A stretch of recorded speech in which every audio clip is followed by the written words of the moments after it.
message. Alors, avec RFKB, on va parler des déclarations, bien sûr, de principe entre le gouvernement congolais et le M23-AFC.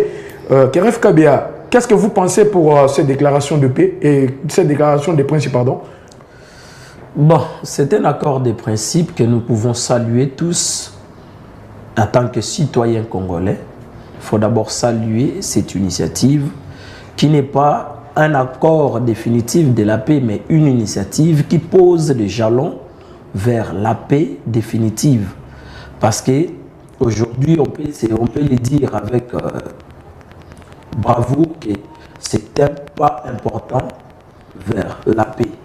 Alors, nous ne pouvons que saluer parce que ceci va permettre que nos frères qui ont quitté leur village, qui sont devenus des sans-abri, qui ont fui la guerre, vont retourner dans leur ville, village.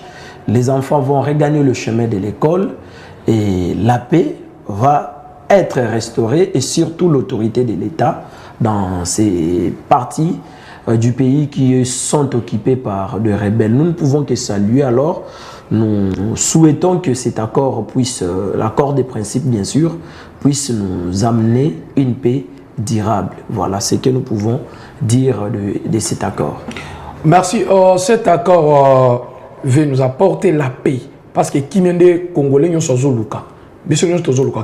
Alors, on déclare après plus de 30 ans, que accord et koki ko pese biso paix durable to ko pese biso kimia moko ya boumé d'attend moulayi selon yo.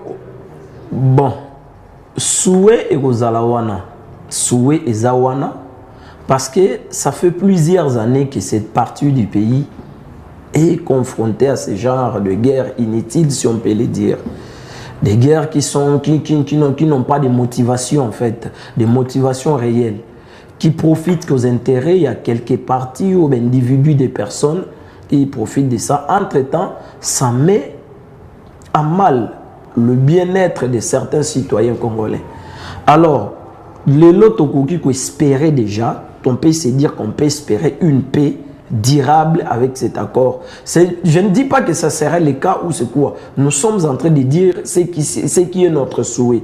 Moi, en tant que citoyen congolais, je peux que souhaiter que cet accord nous apporte une paix durable, une paix définitive pour permettre aux enfants de suivre leur scolarité de manière normale et de permettre ceux qui ont fui des guerres de vivre dans leur village, dans leur ville, en toute tranquillité.